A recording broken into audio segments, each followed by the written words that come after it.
Ini dia satu cara lagi yang sungguh membahayakan orang ramai. Tuan-tuan, puan-puan, kita sebenarnya sekarang ni berada dekat Pulau Pemanggil. Nyari-nyari lembul bocor perut. Nyari-nyari bocor perut Baling baik-baik bro.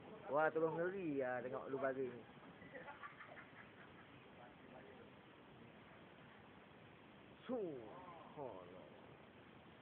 Ini dia pemandangan Pulau Pemanggil.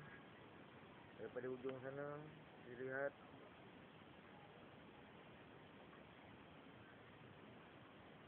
nampak batu-batu semua cantik-cantik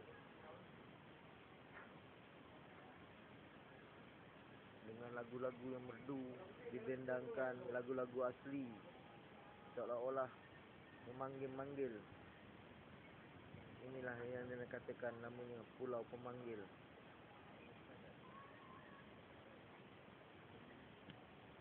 Di sana tu kawan-kawan kita sedang berehat, makan-makan, minum-minum di gerai Pulau Pemanggil. Kanak-kanak mandi-mandi. Okey, ni dia. Ni awak-awak kita yang pertama. Yang pertama ni nama Kasim ini kita punya trip, member trip, saudara Zamri. Daripada mana dia bang? Dia daripada Senai bang. Senai. Johor jugalah Yang ni tekong kita. Tekong kita. Siapa nama bang? Ini tengah buat apa ni? Urut lagi tak tu? Banyak urut bang. Urut banyak urut. Pakcik nama siapa ni? Nama saya Said. Said. Ini nama samaran ke nama betul tu? Nama samaran ni. Nama samaran. Jo. Alamak, tahu. Jo kata boleh gerak. Boleh gerak. Ini nak tanya sikit lah. Dah berapa lama berkimpung dalam jadi awak-awak ni, bot ni? Lama lah.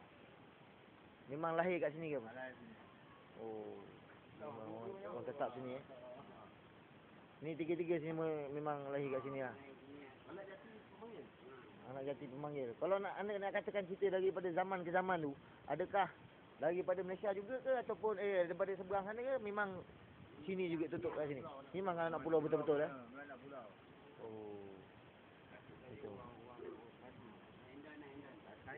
Saya itu yang tahu kita daripada bapak saya orang Pulau Tujuh. Jemaja.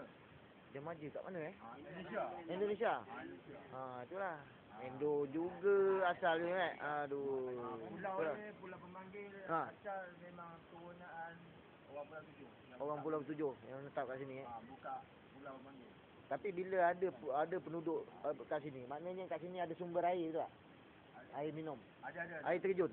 Air terjun tak ada. Habis? Air bukit.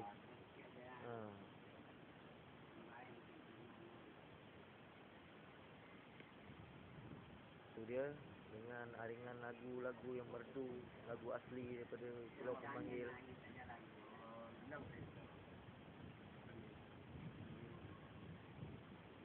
Okeylah, tu dia. Nama dia tu.